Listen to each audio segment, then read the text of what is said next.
జాతీయ రహదారి పనుల్లో భాగంగా గతంలో ప్రయాణికుల సౌకర్యార్థం ఎండకి వానకి బస్సు కోసం ఎదురు చూసే ప్రజలకు సౌకర్యంగా ఉండేది ఆ బస్ షెల్టర్లు.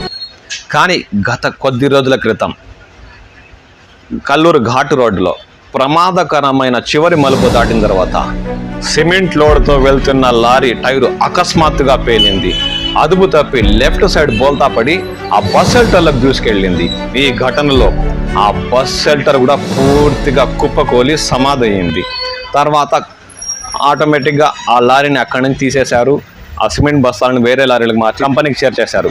కానీ ఇప్పుడు అక్కడ గతంలో వర్షం పడితే ఆసరాగా నిలిచిన ఆ బస్ షెల్టర్ కనుమరుగైంది, పూర్తిగా సమాధైపోయింది.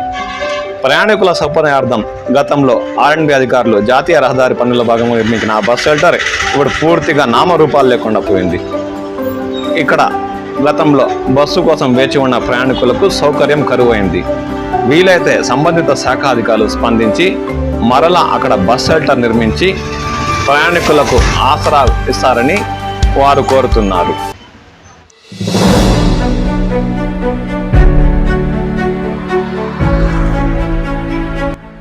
కల్లూరు నుండి దామోదర్కు వెళ్లే మార్గంలో ఉన్న ఘాటు రోడ్డులో అకస్మాత్తుగా వర్షం కురిస్తే ప్రయాణికులకు రాకపోకలు సాగించే వాహనదారులకు ఆసరాగా ఉన్న బస్ షెల్టర్ ఈ మధ్య జరిగిన ప్రమాదంలో నేలమట్టమైంది.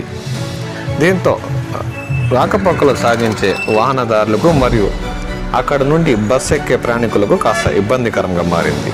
సంబంధిత శాఖాదులు స్పందించి వీలైతే అక్కడ మరలా బస్ షెల్టర్ నిర్మించి ప్రయాణికులకు రాకపోకలు సాగించే వాహనదారులకు కాస్త సౌకర్యం కల్పించాలని వారు కోరుతున్నారు.